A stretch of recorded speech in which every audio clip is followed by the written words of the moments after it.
Hey, this is Louise Post. My new album is coming out on June 2nd. It is called Sleepwalker, and you are listening to The Vinyl Guide. This episode is brought to you by Groove Washer, the best record cleaners and protective sleeves for your vinyl collection. Ask for the Groove Washer from your local shop or go to groovewasher.com. Discount code VinylGuide10. And now, on with the show. Oh, well, hello, everyone. It's Nate. Welcome to episode 394 of The Vinyl Guide, the podcast for record collectors and music nerds. And this week we have on the show Louise Post, who you may know from Veruca Salt. She co-founded the band. She's had many songs etched into our collective consciousnesses.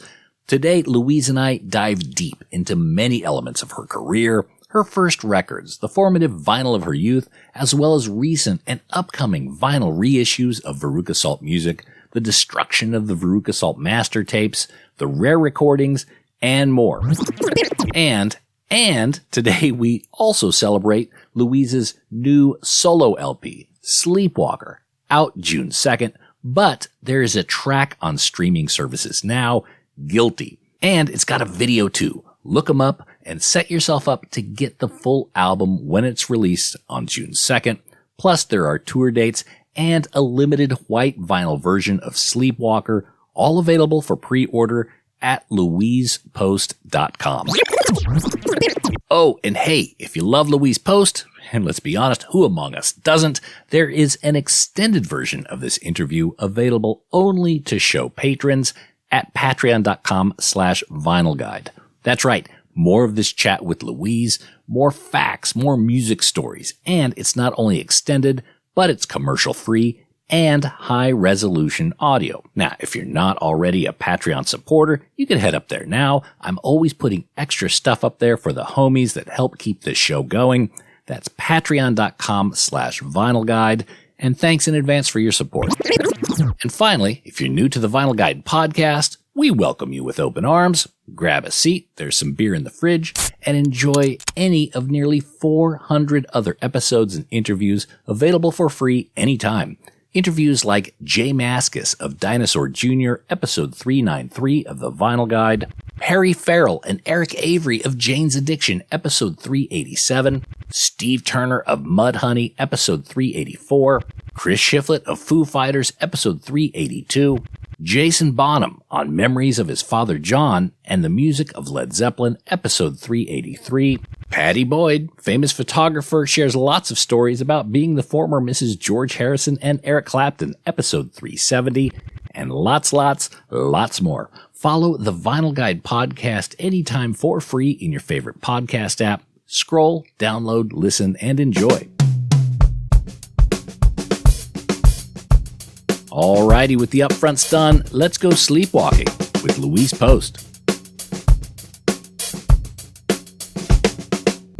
Louise, thank you so much for joining us here on the Vinyl Guide. Here on the show, obviously we talk about various music nerdery, but we're also really into records and collectibles, which you have many throughout your career. I'm not sure if you're aware of all the different vinyl collectibles and even CD collectibles that are from your music. Are you? I think I'm aware of possibly most of them, if not all. I could be surprised. You may surprise me. But I'm pretty aware of the singles and the B-sides, but there's a lot that happened overseas and abroad that I'm not sure. I'm not sure that I saw everything. Got it. Okay. All right. So just so everyone knows, Louise has a brand new record coming out, Sleepwalker, June 2nd, with a tour starting June 12th. Tour dates and a white vinyl pre-order is available at louisepost.com, so go up and grab that. I believe that's a limited pressing, so get it quick. That will be on a future episode of the collectibles that we're talking about here. Now, Louise, as I understand, you're also a bit of a record fan of vinyl. I don't know if you'd call yourself a record collector, but kind of where would you put yourself in the vinyl continuum? Well, I was born and bred on vinyl. That is how I first imbibed my first music. Mm-hmm. I stared at my favorite records growing up.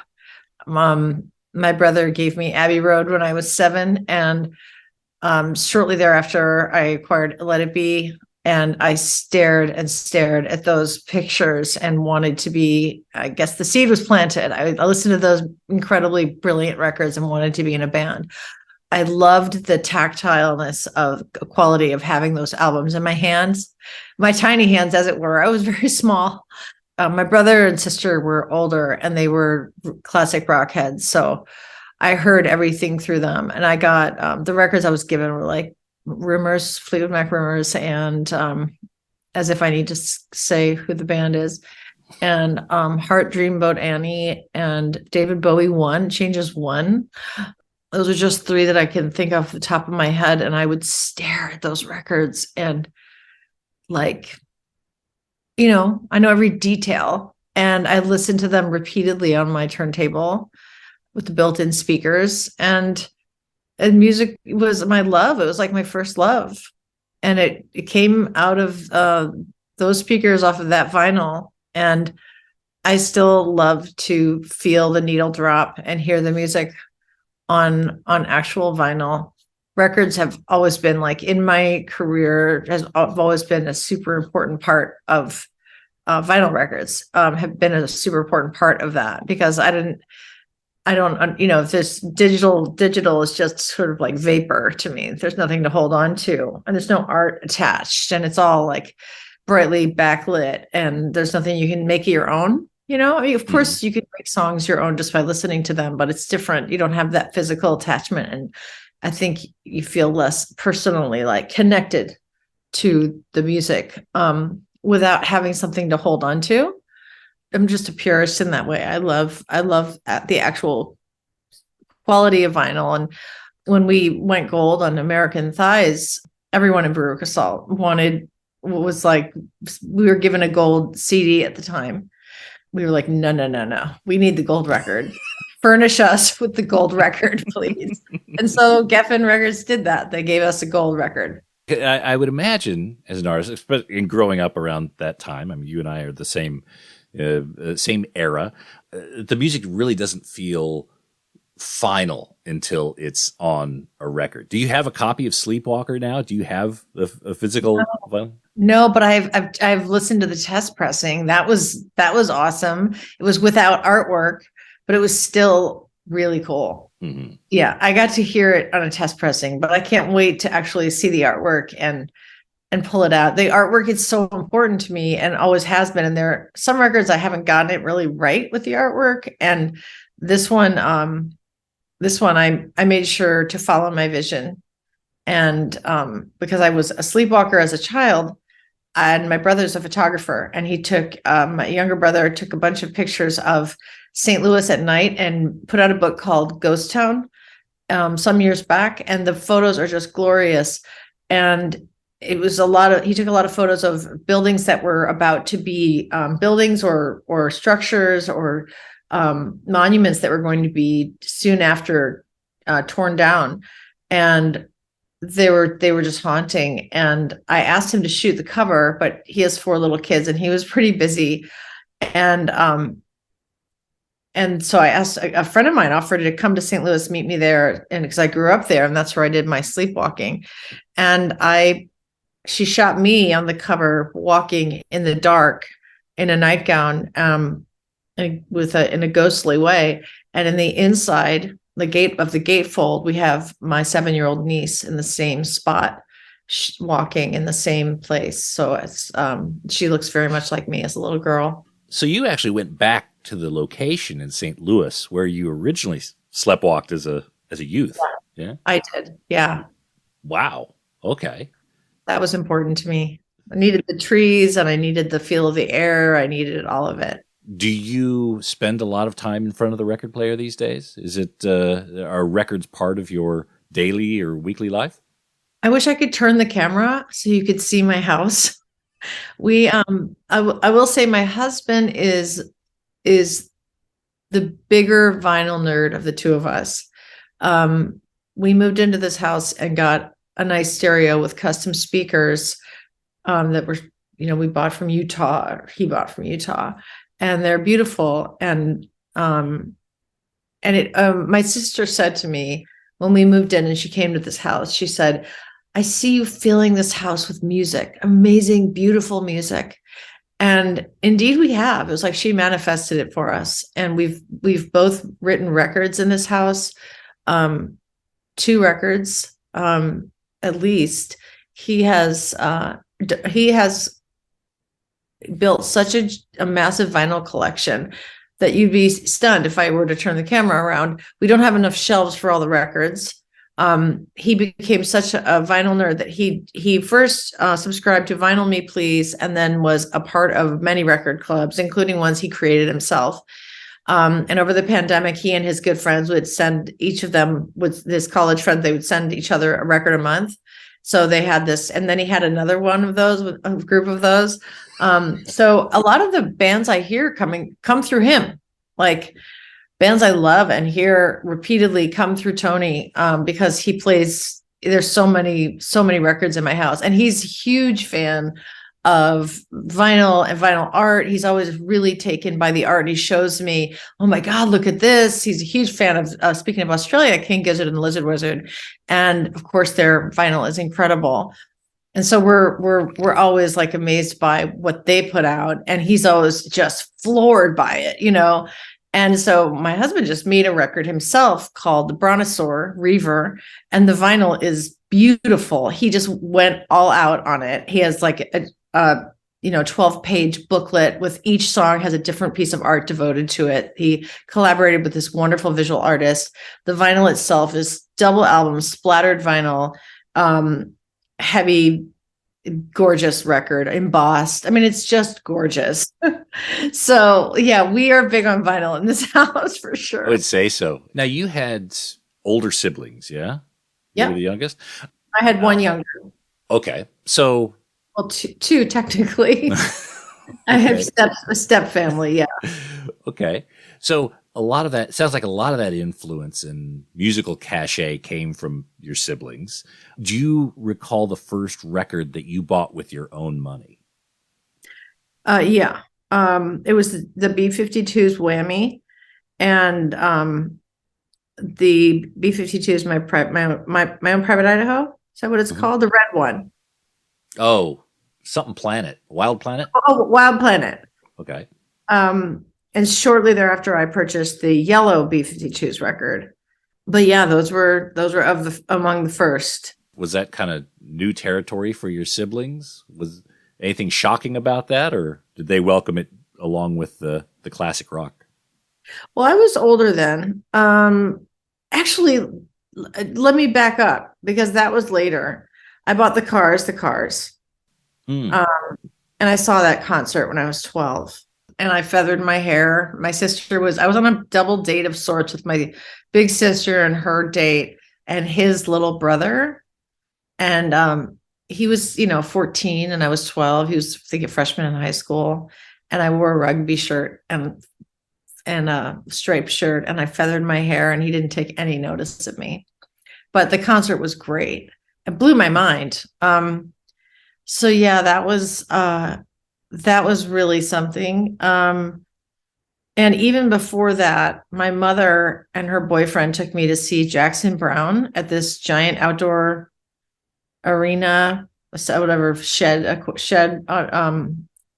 arena. And I don't know, I was like in love with Davy Jones of the Monkees when I was little. And then Jackson Browne was sort of like the next step up from Davy Jones. He just looked like him. And he's a really good songwriter. And I went and got both Jackson Browne records. They're running on MG1 and the other one. So I owned those, and I just thought he was dreamy. And I don't know if the other ones I was given or I bought, but I think I was too young to have bought them myself. But I had the records I just poured over and stared at and wanted to be sort of like just sort of dreamed about being in a band, I guess, was Fleetwood Mac Rimmers and Heart, Dreamboat Annie, and the Mamas and the Papas, Monday. And there was this song called String Man I fell in love with the string man. He played guitar in a rock and roll band. And every night I'd watch him play. They got better every day. I swear that song was prophetic for me. I've dated guitarists basically my whole life.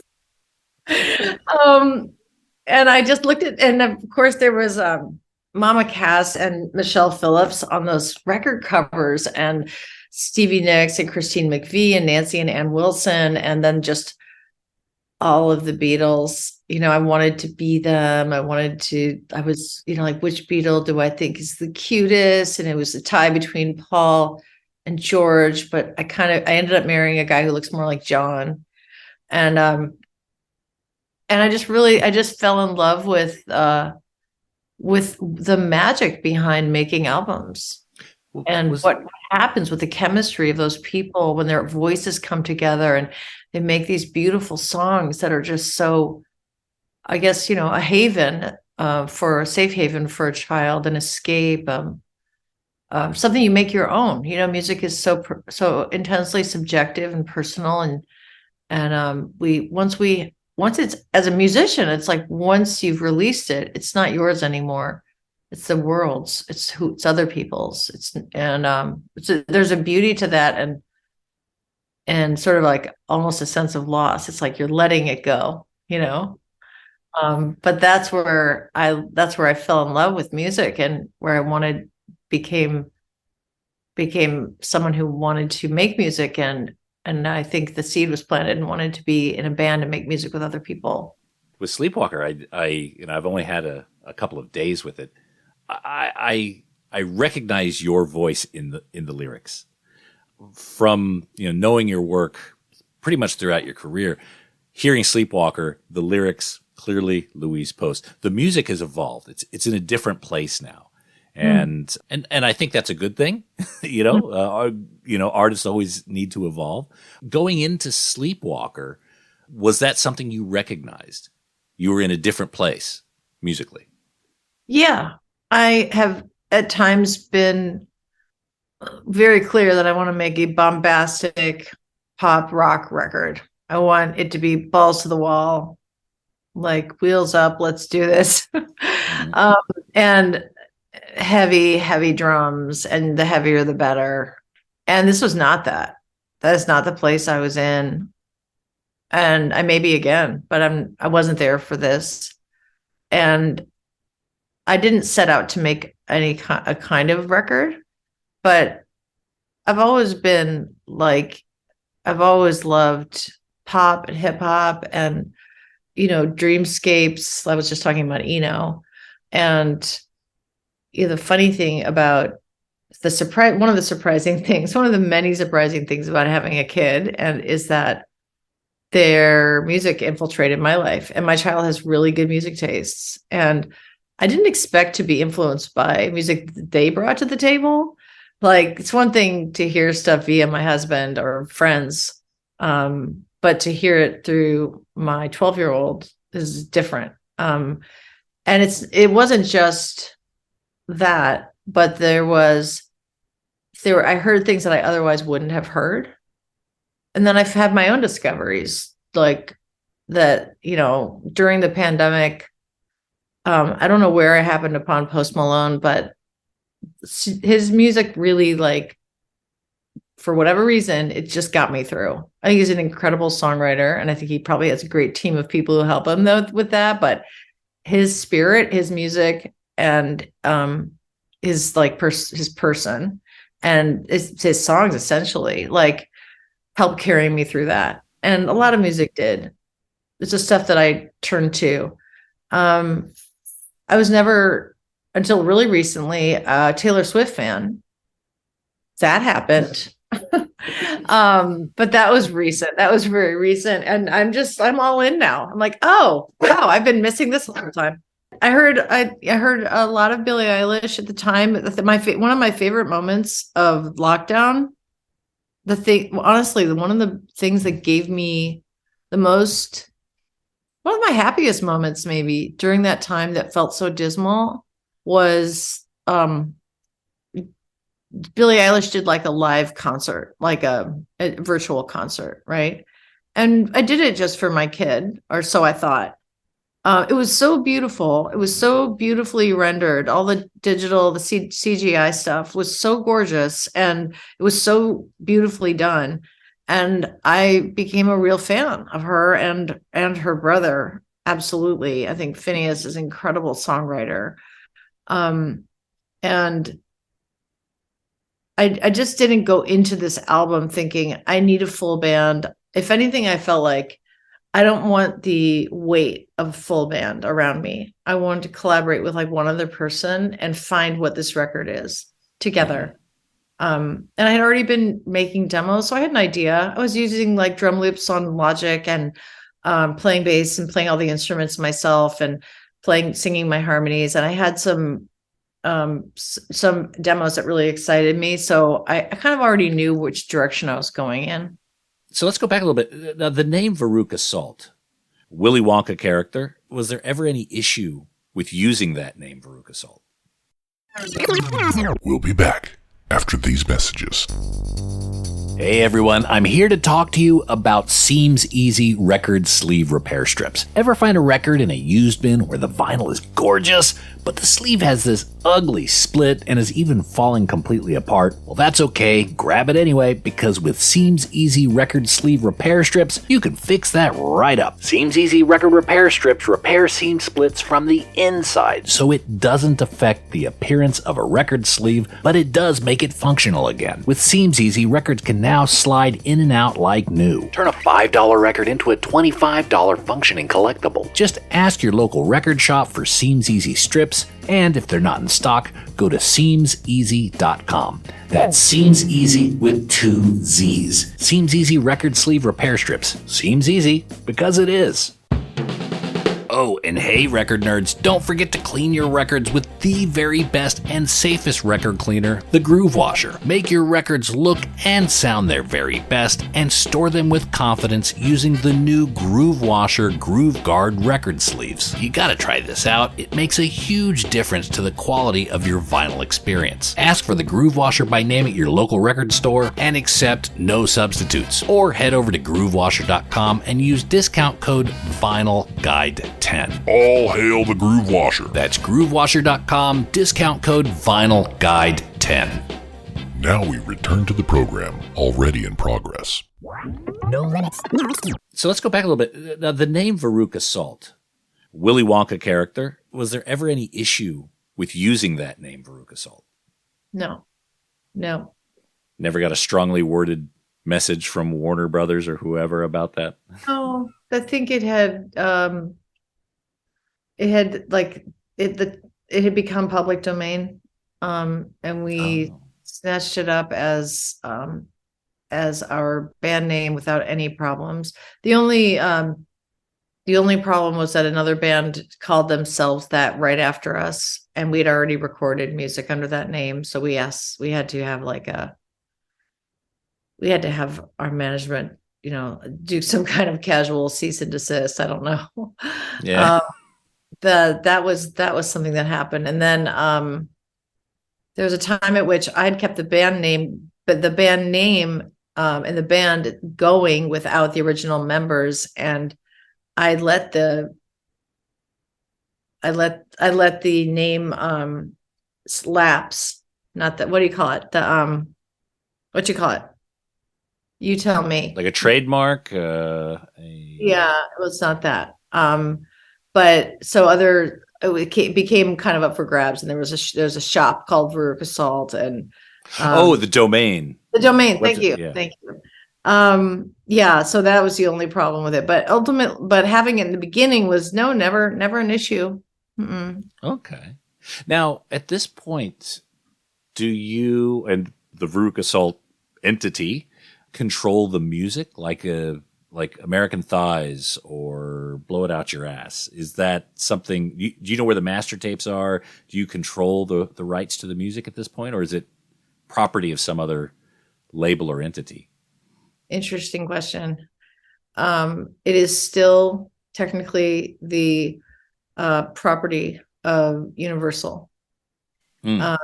We'd never had in our contract, we never had the masters revert to us, which was a giant mistake. Never do that. And whatever artists are listening, don't do that. At least have a designated period of years after which the masters revert to you. One of the things that happened during that time is that it was in 2008. There was a fire in one of the warehouses, one of the Universal Studios, not Universal Studios, Universal Music warehouses, with a lot of the historic recordings from Geffen Records, and they were burned, including ours. We were one of many artists involved in a lawsuit, and there was nothing came of that. Because the Universal, we never got a letter of acknowledgement. We were never told. We found out via someone else. And so our masters were burned in a fire in a warehouse out of negligence. So it's really, we could technically go re-record American Thighs on our own. Speaking of Taylor Swift, she's doing that right now, Yeah. Famously. And we talked about it at one point, but then we I don't know, we were too busy wanting to make new music. So when the band reunited, we weren't eager to go re-record our old work. We wanted to make new music, and so we made Ghost Notes. Okay. And we didn't choose Veruca Salt because of the character per se, although we did come in some ways to embody that person. Mm-hmm. I hate to say it. We chose it because of the sonic sound of the words together. I liked the idea of the sonic assault of it, because as I said earlier, I was imagining a sonic assault, like really loud guitars and drums and vocals that were more receding than over the top. But I think that out of two singers, that was never quite right for us. So with those masters burned, the multi-tracks, I assume, were destroyed as well. So the recent vinyl reissues of American Thighs and Eight Arms, those are all sounds like from digital backups. Is that the right? American Thighs is okay? Not Eight Arms. Okay, Eight Arms. Those tapes exist. Those are from the masters. Well, I assume they're from the masters. Okay. Do you have much involvement in some of these recent reissues? No. We are in the process of reissuing Blow It Out Your Ass, and that I am involved with, because we're doing it via El Camino, our independent label who released Ghost Notes. He is licensing Blow It Out Your Ass. It's Veruca Salt from Universal. So we do have, we are making creative decisions about the vinyl and the artwork and things like that.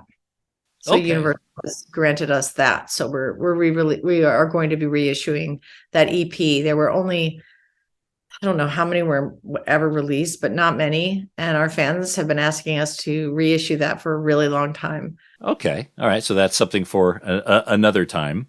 Yeah, but it won't be too long in the future. Okay. Yeah, I noticed it wasn't on streaming. There's several other Veruca Salt releases I don't think are on streaming, and I'm assuming that they're in some sort of transition. Yeah, there's some stuff I have to sort out right now. Something was recently came down, and I'm not sure why, and I just have to, I hate dealing with that stuff. So, but I have to, so I will. Right. Now, when you look at the work of Veruca Salt, there's that period with Nina and without Nina. Do you see those two eras still as Veruca Salt? Do you think of them differently? Well, it's a complicated answer, because on one hand, my original band, Nina, Jim, and Steve, they referred to my version of Veruca Salt as Veruca Starship, because that was kind of their way of dealing with it when I was doing that, because it wasn't easy for me to be doing that. And yet I had not left the band. I was left in the band with the name. So it was up to me to what to do with it.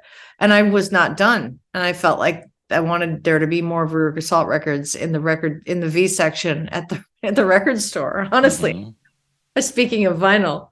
And I didn't want the band to break up. So I wanted to make more Veruca Salt records.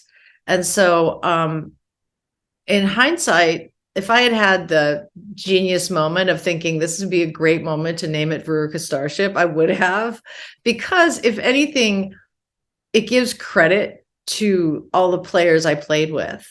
The people who played in that version and those iterations of Veruca Salt, I was really trying to land like the definitive lineup of that era, but it wasn't possible, and for various reasons, because people are people, and there's not always a magic. It's not always a match made in heaven. But I learned from each and every one of those players so much about. They all brought their own magic and their own individualism to the recordings or to the stage. And ultimately, like, it was just kind of too much for me to carry on my own. It just weighed on me.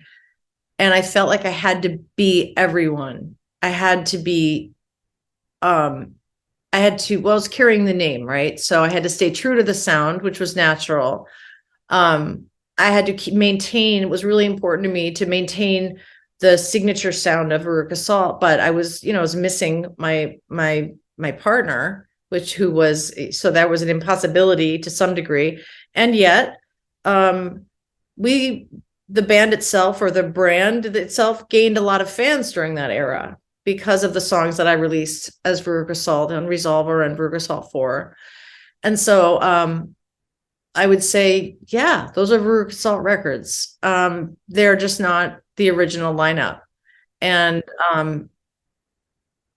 that is the name that they had. That is the name that I chose to go with. And it's not very clean and clear because there were other people involved and it wasn't the original lineup. So it's a bit convoluted, but I think it's an interesting story, at worst, it's an interesting story.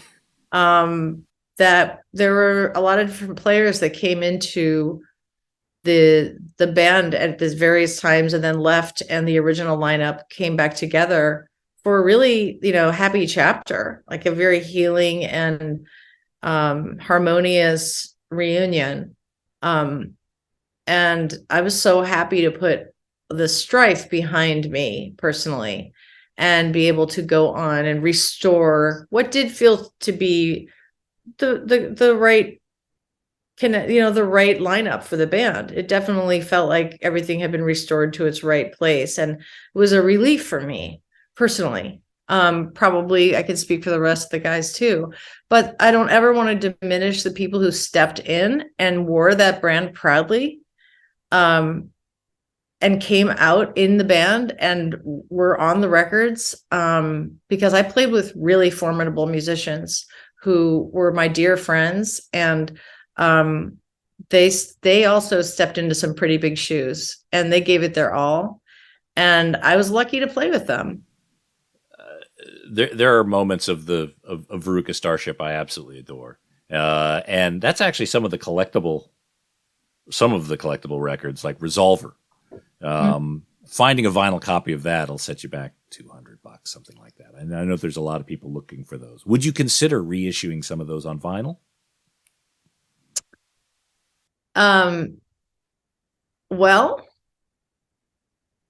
I would, but let's just say, other people in the band don't feel as good about it. Okay. So I never want to awaken the dragon. So I would never die. That's not a hill I'm going to die on. And so that may not be in our future. The stranger things have happened, but we'll see. It's a circuitous road we are all walking here. We'll see what happens. Let me pitch you an idea. A double album Resolver and Tonight for the Rest of My Life, both in one package. I love it. I love it.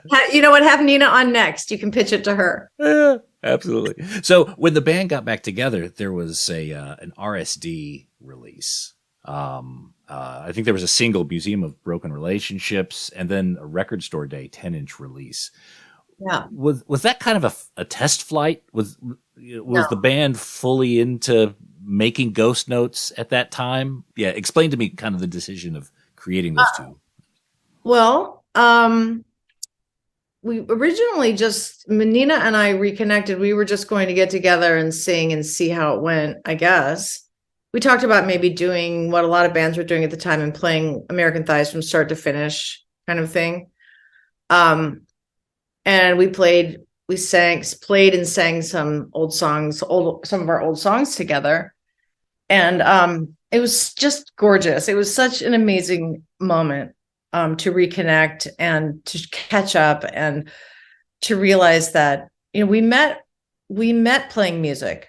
We were set up on a blind date to make music together. So there was never anything else in our life. Our friendship developed out of that. We were a music business or music creative partners from like the day we met. So there was not like, there's no other context. It was literally a blind date. I showed up at her house with my guitar and sat down and played her a song, and she played me a song. And I realized that this is what I wanted to be doing from now on, and asked her how many days a week she can rehearse and when she wanted to start. That was that. And there was just magic there when I heard our voices together, and I knew there was something really special there. So whatever it was going to be, it was going to be, but I just had to do it. So, and she felt the same. And I've lost track of the question, I guess. When the band reconnected, those early releases before Ghost Notes. Yeah.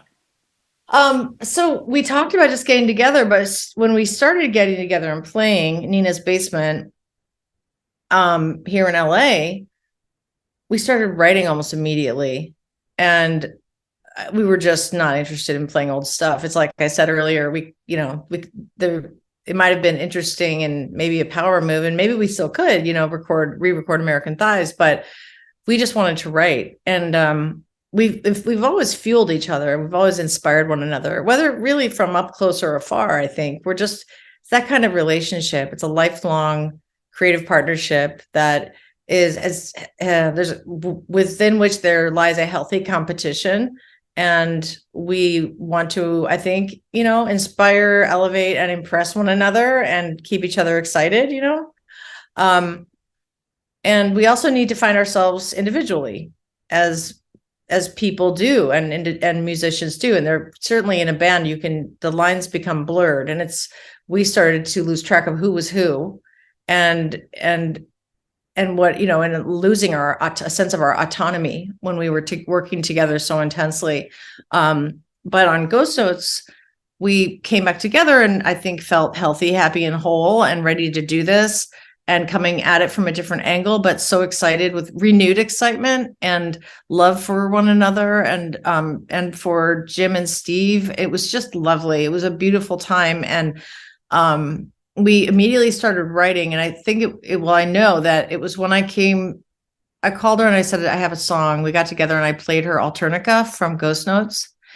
That's when she heard that song and realized we were making a record.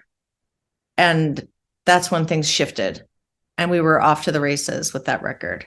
Well, Ghost Notes was 2016. It was 2015.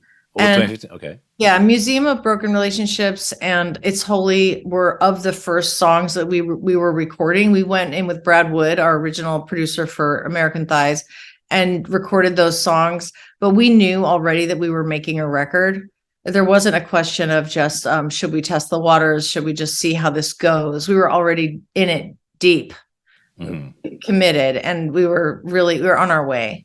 That single, Museum of Broken Relationships and It's Holy, there was a limited white label version that I believe was sold originally on the tour. Limited number of 34. Am I getting too nerdy for you? No, I have that. Yeah, the Oh, 7-inch. Mm-hmm. Yes. What was the story of why there were limited white ones before the mass production one? I think we just wanted to do something cool. I think we Okay. we wanted to just have a 7-inch and then do a 10-inch for Record Store Day, and have two options. I can't remember the exact conversation and how that all came about, but I think we wanted to just have an alternate. We've always been a fan of 7-inches, like going to Reckless Records in Chicago and getting like the 7-inch of Hazel with Truly and Jilted A/B.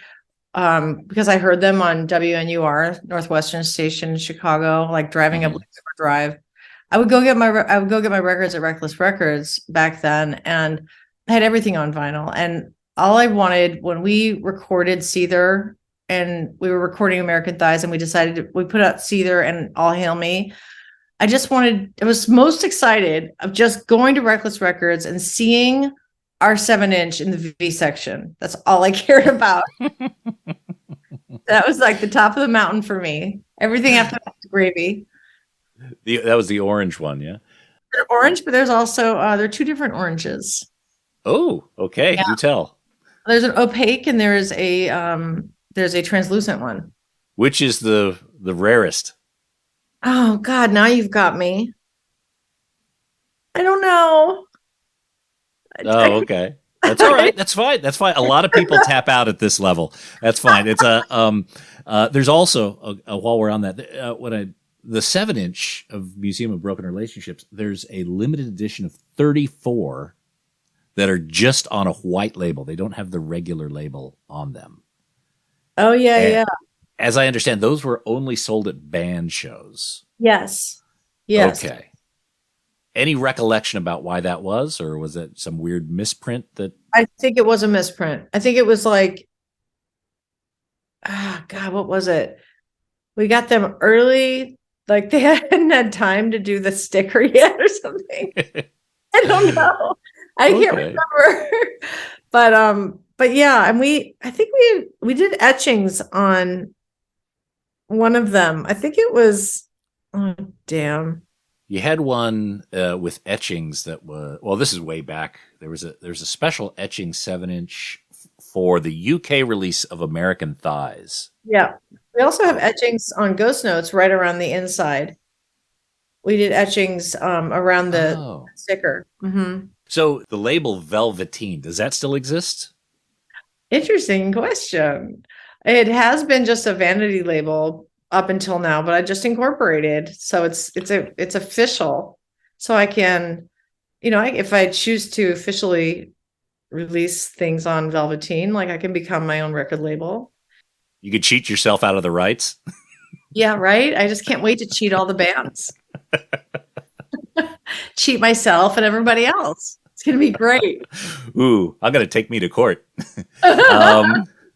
So here, let's also quickly, before we wrap up with Sleepwalker, I also want to talk about this. The EP, But I Love You Without Mascara. What was the impetus to release this EP?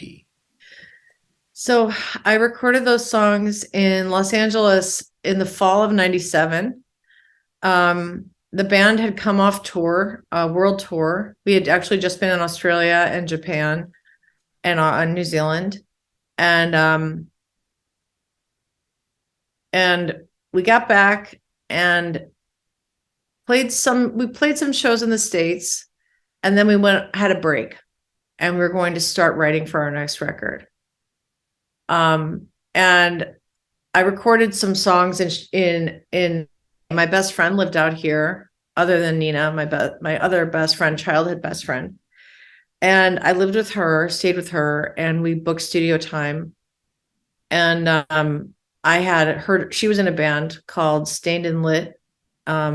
She renamed it Twin Star. Stained and Lit was after a Red Red Meat song, which is one of our friends' bands in Chicago. It's an incredible band. That guy, Tim Rutilli, directed our Seether video and our Laughing in the Sugar Bowl video for Ghost Notes.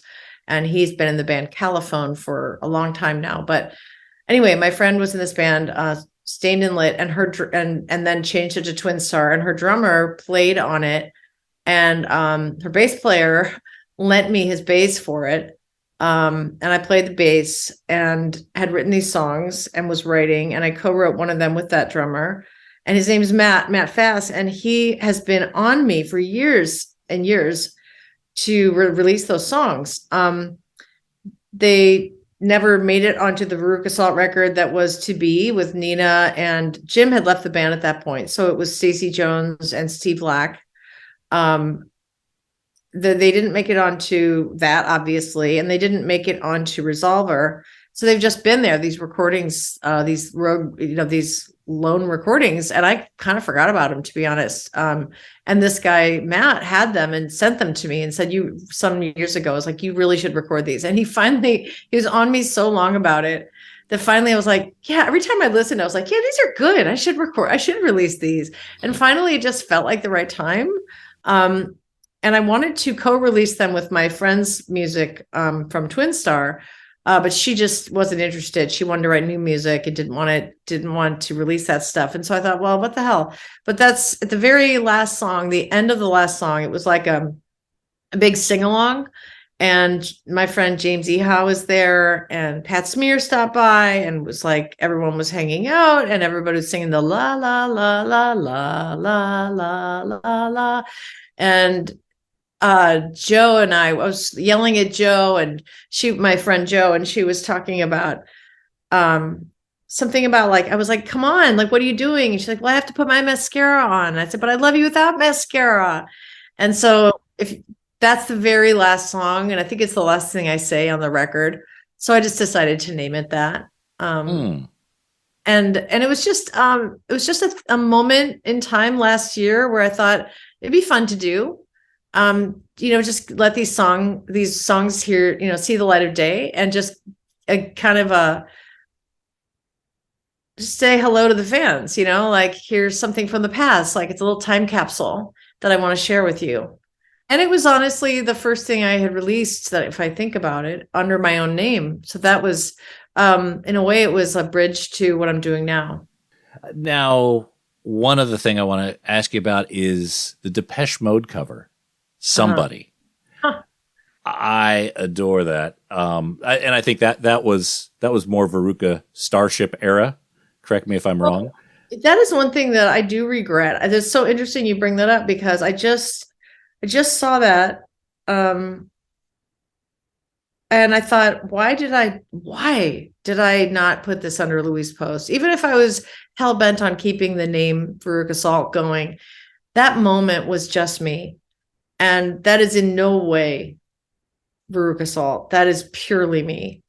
I had my friend John San Juan played Rhodes on that, Fender Rhodes, and this guy Eric, this wonderful cellist, played cello.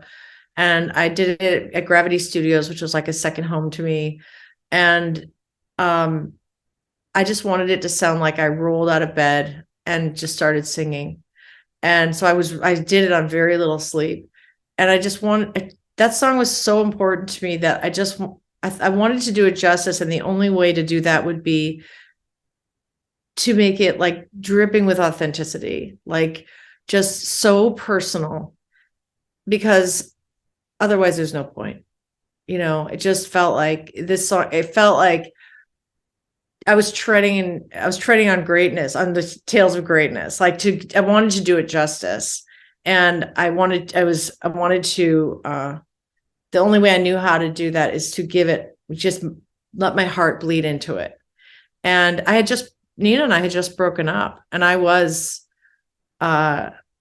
really broken up about it. I was devastated. And, my best friend Joe was the one who was really there for me at that time. And so that is her talking on my answering machine in that song, in the breakdown of that song. And so it was both like, and I kept the pronouns, obviously, for anyone who has ever heard this cover, I kept the pronoun she, and I was speaking to my two best girlfriends, and out of a place of heartbreak. So that was right after Nina and I split up, and I was offered to do that cover, and it's so, I was thinking literally probably yesterday, like, I wonder if I could switch that to just Louise Post, or if I could just, I don't know, because it came out, Yeah. Well, it's like that song almost doesn't exist. It's not on streaming anywhere. I know. I don't know what happened to it. It's the only place you can get it is from ordering a used CD somewhere. So I'd love to see. I found it on YouTube. Anyone listening to this, go to YouTube and dial up Veruca Salt Somebody. It's from a compilation LP, For the Masses, Depeche Mode.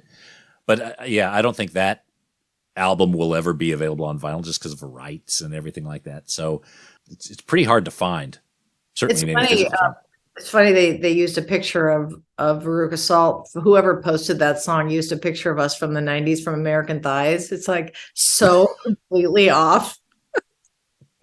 It's nice they posted it, but the photo couldn't be more wrong. It's just hilarious. Yeah. I should post a picture of what it was really like repost it, put it under my name, and just like, because I have the CD somewhere. I don't know exactly, but I have it somewhere. So, Louise, here you are, 2023. Sleepwalker is just about to come out. You're getting ready to tour again. This is kind of a change in the routine. I mean, COVID notwithstanding. This is you getting back on that bicycle. How does it feel doing that now? Well, the main thing that I feel at this very moment is that my band has to rehearse more because two of the band members live out of town. They're definitely the right people for this project, but they live in different cities. So I have to fly them in to get rehearsals, to have rehearsal. Which is fine because everyone is really pro. Like the band that is touring on Sleepwalker is so pro. They're so good. They're so serious musicians, but really wonderful people. I feel incredibly lucky to have encountered them, to have known them before, to be able to have assembled this amazing group of people, including my producer of Sleepwalker, Matt Drenick. So it was a joint effort. He and I pulled together just our A-list musicians that we love and think would be a really good fit. And so far it's amazing. So I'm excited to tour with these guys and play. We had one major rehearsal, and then we shot the video for Guilty on the fourth day. So we really got our feet wet. So I'm talking about touring, but I'm not ready. I'm probably more ready with my wardrobe than I am with the actual music, because every time you write a record and you record it and release it, you have to rehearse the album. And it's strange to have recorded it and know every single note of it, but then to recreate the sounds live is something else, and to perform it live is something else. And so many of these songs I've only performed in the vocal booth, Mm-hmm. So this is it's just a different animal. So in these rehearsals, we've established that it's going to be great, and that it's going to be really smooth sailing, and it's going to be really fun. And I'm excited about it. I think everybody is, and that we all get along great.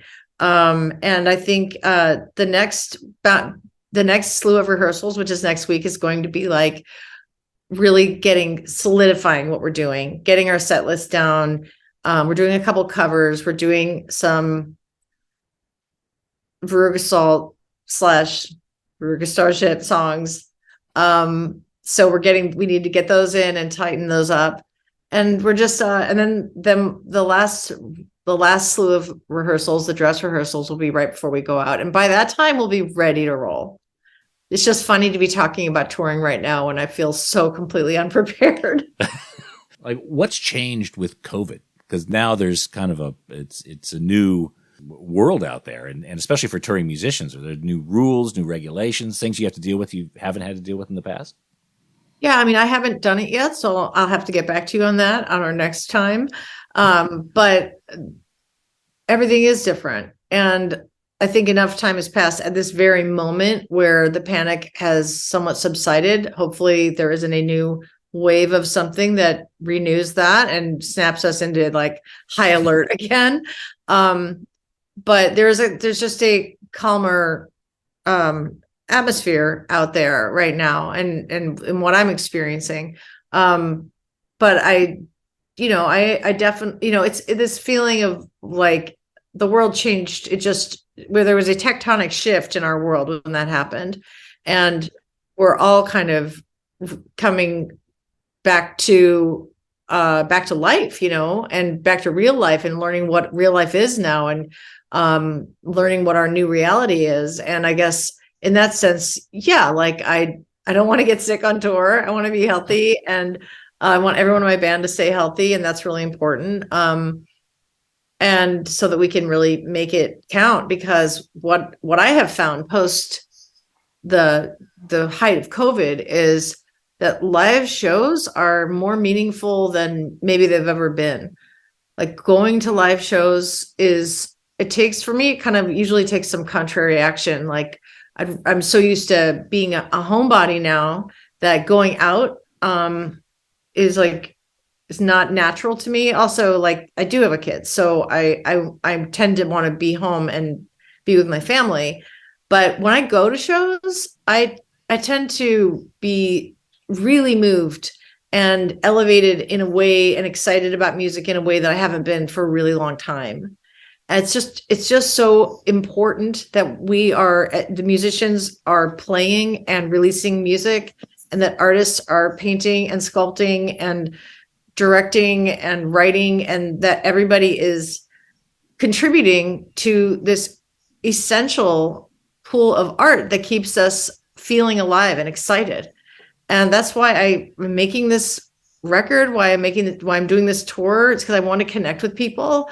And if my feeling during COVID was like, well, I could retreat into, the shadows, that might be more comfy. But I have this urgent need to write songs. Like the songs are being delivered to my lap and it's up to me what to do with them. And I really felt like I can't retreat.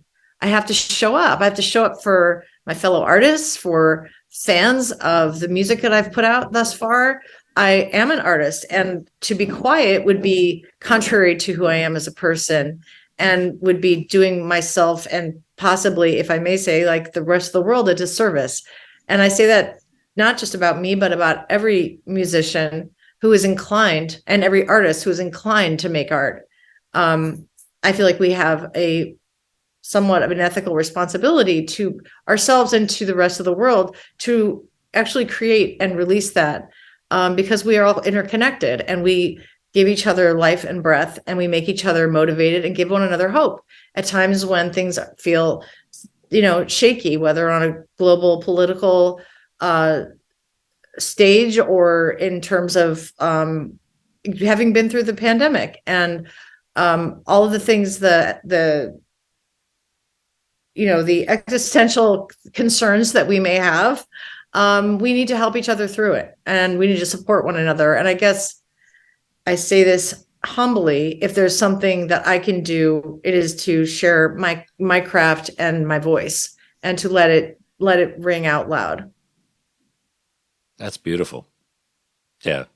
I felt post-pandemic going to see a show much more present. Yeah. Much more not taking it for granted, right? This could all be taken away. And right. It was for a period of time. So good on you for going out there. And I hope your tour eventually enables you to connect with folks overseas, including Australia. We're looking forward to hopefully having you in the coming months. Really hope so too. I'd love to come back. I'd love to come back down there. Look, again, Louise, thank you so much for spending time with us. I want to remind folks the new album, Sleepwalker, it's going to be available on June 2nd. But right now, you can dial up at least one track, depending on when you listen to this podcast. Guilty is out there. I just saw the video drop, which is exciting as well. Guilty is available on streaming services, so go ahead and check that out. And, of course, set yourself up to download the full album when it's available on June 2nd. There is white vinyl available at louisepost.com. You got to scroll down to the bottom of the page, but that's okay. Pass the tour dates, grab tickets if she's in your town, but then also pick up the vinyl copy of Sleepwalker and get that in before that sells out. Louise, such an honor to have you on the show. It's just been a pleasure watching you continue to put out music. Always look forward to any project you're involved in. And again, thank you so much for coming on the Vinyl Guide. Thank you so much, Nate, for being a longtime listener and for caring. And I hope I get to see you in Sydney because, a tour wouldn't be a tour, a record wouldn't be a record without getting to Australia. So I'll manifest it right here and now. Great. I look forward to it.